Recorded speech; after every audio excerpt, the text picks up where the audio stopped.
皆さんこんにちは。少し前の柔らかな花園から梅雨の雨を受けて、すっかり夏の姿に変身した野のガーデンです。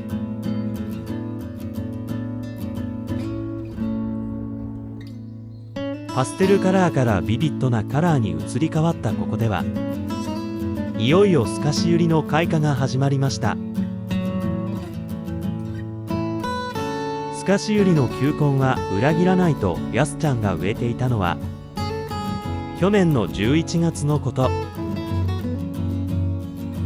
半年以上待ちわびた開花です。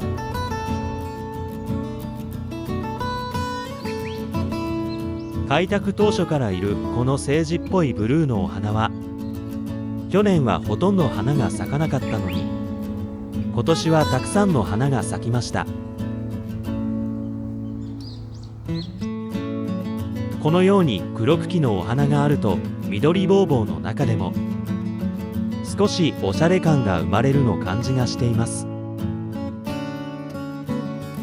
毎年過酷なガーデンで頑張りを見せてくれるエキナセアも続々お花を咲かせてくれそうです。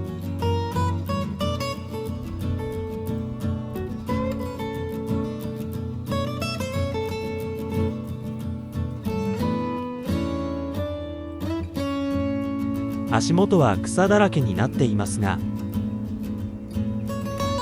梅雨の合間の晴れた日はムシムシむわっと耐え難い暑さです。この足元の草の中には巨大ケイトウや紫ルーシャン、ミューレンベルギア、バーベナハスタータのこぼれだ猫たちがたくさん。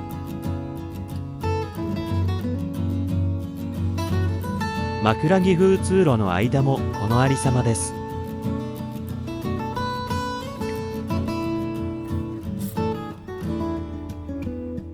これからの季節を支配するトレニアも当たり前にたくさん出てきています。リクニス、オルラや三尺バーベナのこぼれだ猫を整理できなかったように、もったいない病の私たちは新たに出てきているこぼれだ猫たちも簡単に抜き捨てることができず、暑さが落ち着いた夕方に再び出直し、あちこち移植するように集めていきました。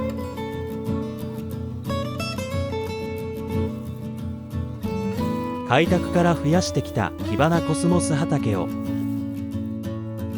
今年は巨大ケイトウ畑にしたらどうだろうと目論見中です。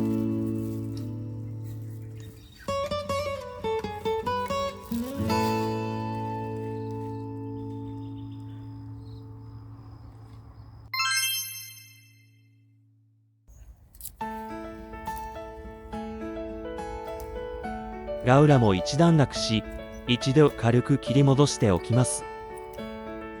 こんなちまちま切っていても大変な時には100均のキッチンバサミがいい仕事してくれます。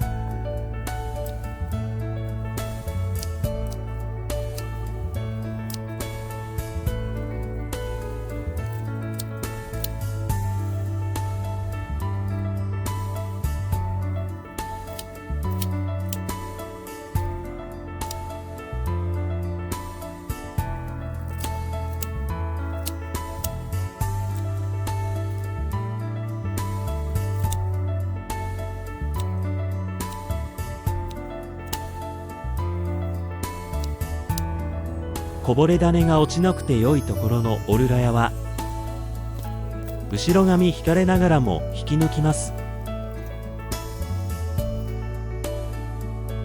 これからの季節は少しでも風通しよく整理しなくてはいけませんね。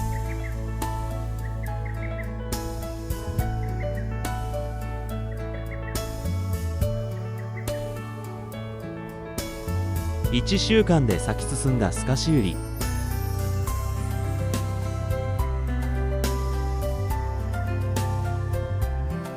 オルラヤをカスミソウ代わりに見立てて大きな花束のようです。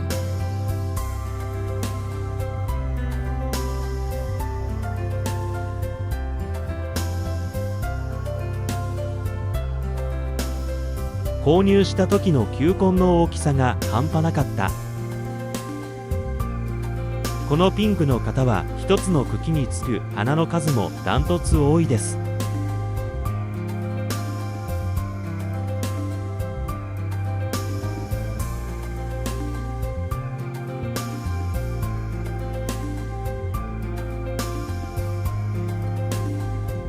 他にもオレンジと赤のグラデーション、ワイン、薄いピンク、ブチイエローも咲き揃いました。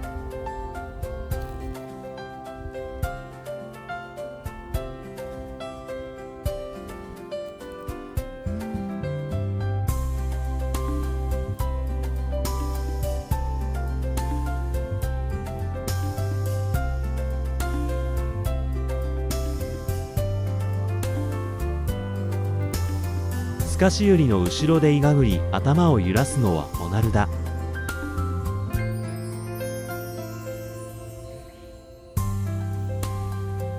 これくらいの姿の時が一番可愛いですよね。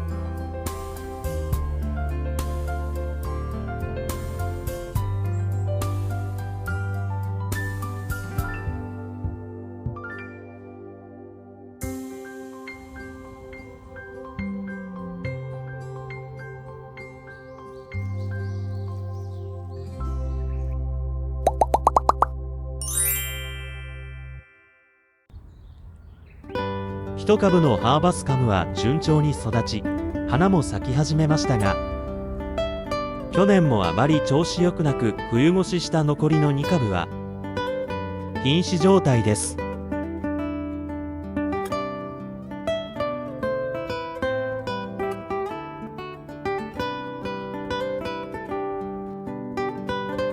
葉っぱの先であちこち捕まるグロリオサもここで3回目の梅雨を迎えます。お隣同士も手をつないでいるようで可愛い姿です。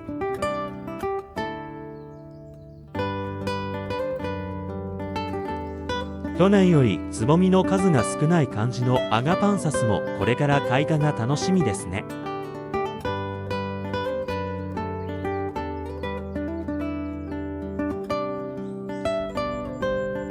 今年初めて植えたブラックレースフラワーは想像以上に花が連続で咲き続けてくれて、レースフラワー系はダメ続きだったここで順応してくれたので驚きです。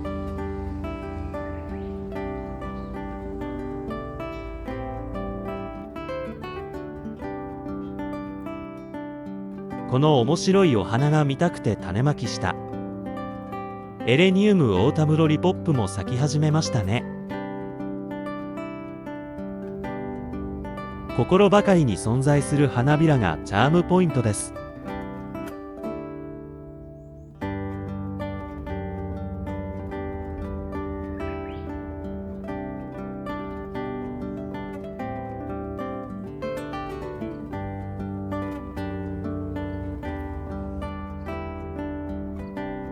小さな100円ポット苗から4年目を迎えたモナルダの森。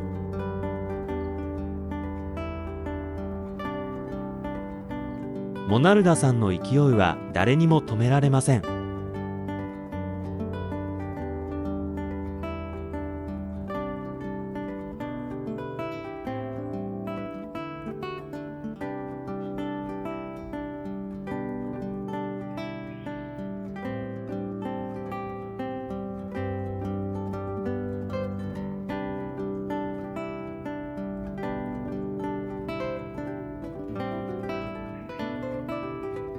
ついつい触ってしまう貝殻草はいつも同じ場所からだけこぼれ種で出てきて不思議です。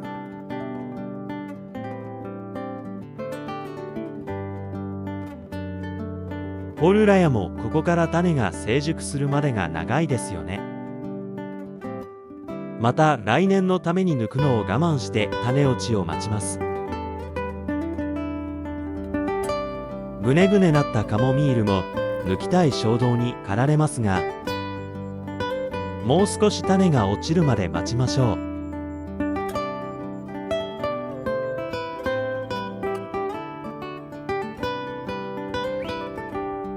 日照不足感が否めませんが、種まきしたおだと100日草も少しずつ大きくなっています。やりたいことはたくさんあるのに、冬の合間の週末だけでは時間不足で、早くも夕暮れ。初めてこんなに実ったビワの実を収穫して帰りましょう。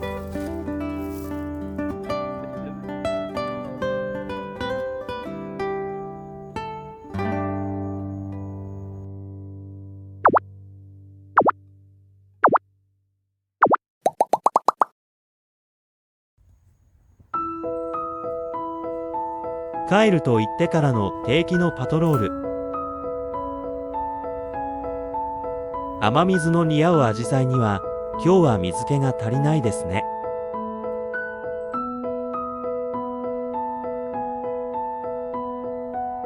自宅から移してきた昔ながらのノーマルアジサイですが、色がとっても綺麗です。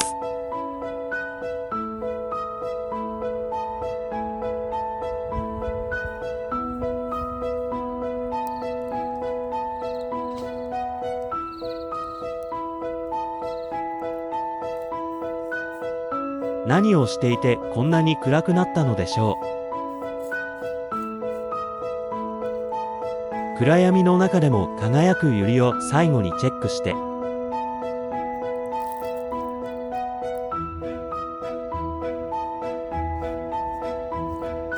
ビワも忘れずに。本当に帰ります。